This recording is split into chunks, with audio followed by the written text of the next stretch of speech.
ठाण्यामध्ये नरेश म्हस्केंच्या रॅलीमध्ये शिंदे गटातील 2 गट भिडल्याचा दावा आमदार जितेंद्र आव्हाडांनी केलेला आहे। आमदार जितेंद्र आव्हाडांनी राड्याचा व्हिडिओ ट्विट केला, तर या राड्यावरून ठाकरे गटाचे खासदार राजन विचारे यांनीही निशाणा साधलेला आहे। मुख्यमंत्र्यांच्या जिल्ह्यामध्ये गुंड मोकाट सुटल्याची टीका राजन विचारेंनी केली आहे।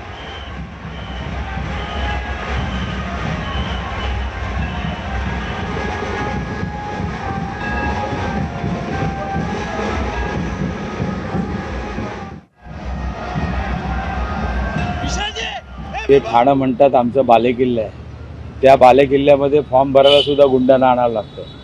आणि या दुर्दैव आहे, ज्या मुख्यमंत्र्यांच्या ठाण्यामध्ये जर ह्या बघितलं असेल की 2 गुंडांमध्ये मारामारी पोलिसांच्या साक्षीने त्या ठिकाणी झालेली आहे आणि गुंड मोकाट सुटलेले आहेत। आज तुम्ही बघितलं असेल साक्षात या गुंडगिरी फॉर्म भरण्याच्या ह्याच्यासाठी रॅलीमध्ये तिथे 2 गुंडांमध्ये मारामारी झाली।